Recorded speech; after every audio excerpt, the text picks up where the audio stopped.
আসসালামু আলাইকুম প্রিয় দর্শক, আপনারা জানেন যে গতকালই কিন্তু ছাত্রদের যে এই জাতীয় নাগরিক পার্টি নামের একটা দল গঠন করা হয়ে গেছে। আর এটা নিয়ে কিন্তু সেখানে অনেকেই উপস্থিত থাকলেও অনেকে আলোচনা অনেকভাবেই করেছে। তবে এবার তাদেরকে নিয়ে এই যে ছাত্রদের যারা রয়েছে তাদেরকে নিয়ে এক ধরনের বোমা ফাটালেন নুরুল হক নূর, গণ অধিকার পরিষদের সভাপতি নুরুল হক নূর। নুরুল হক নূর বললেন, এটা তো একটা আওয়ামী স্টাইলেই হচ্ছে। কেন বলছেন তিনি কথাটা?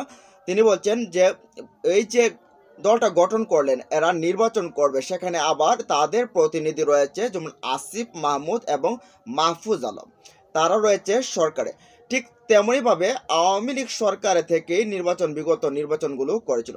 এখন কথা হচ্ছে, তিনি বলছেন যে তাদেরকে ওই প্রতিনিধি ওইখানে রেখে তারা নির্বাচনে যাবে, সেটা কতটা ফেয়ার হবে এই বিষয়টা তিনি কথা বলছেন, কারণ সম্পূর্ণ সুবিধা কিন্তু তারা পাবে এখান থেকে।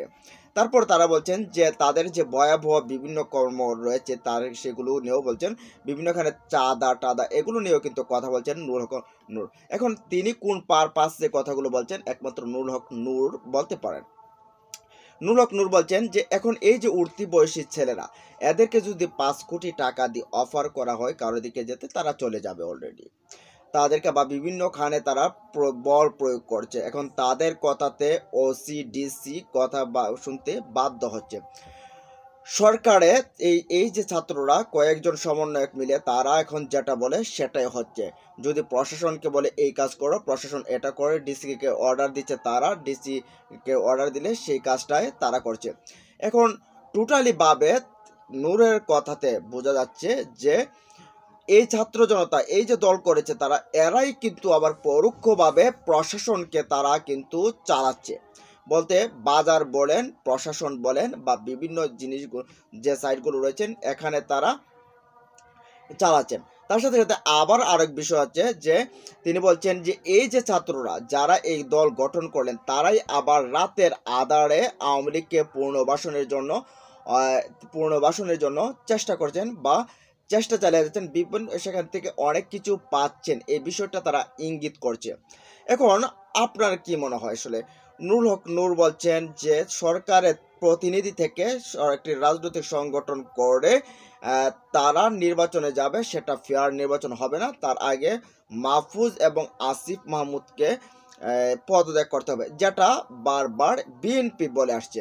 এতদিন নূর এই বিষয়গুলো নিয়ে কথা না বললেও কিন্তু এবার বিএনপি যে সুরে কথাগুলো বলছিল সে একই সুরে কিন্তু কথাগুলো বলছে নুরুল হক নূর।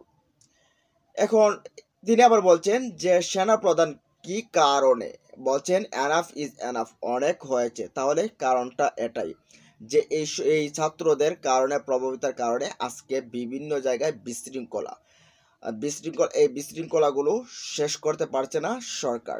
বিভিন্ন প্রশাসনগুলোকে এভাবে নির্দেশ ওভাবে নির্দেশ, প্রশাসনও নিজের মতো কাজ করতে পারছে না। তার কথা মতে ছাত্র নেতারা যারা আছেন তাদের বল প্রয়োগের কারণে। এখন এই যে দেশের একটা অবস্থা, সেই অবস্থায় এখানে এই ছাত্র নেতারা যারা আছে তারা দেয়। তিনি আবার বলছেন যে জুলাই আগস্টে তাদের সর্বোচ্চ ত্যাগ রয়েছে, তারা সর্বোচ্চ চেষ্টা দিয়ে ফ্যাসিবাদকে দমন করেছে। তবে তাই বলে এই না যে তারা সরকারে থেকে নির্বাচন করবে, সবগুলো সুবিধা তারা পাবে। এখন আপনি কি মনে করেন বিএনপি যে কথাগুলো বলছে সেটা নুরুল হক নূর এবার কথা বলছে, তার সাথে সাথে চাঁদা বা বিভিন্ন বল প্রয়োগের বিষয়টাও তুলছে।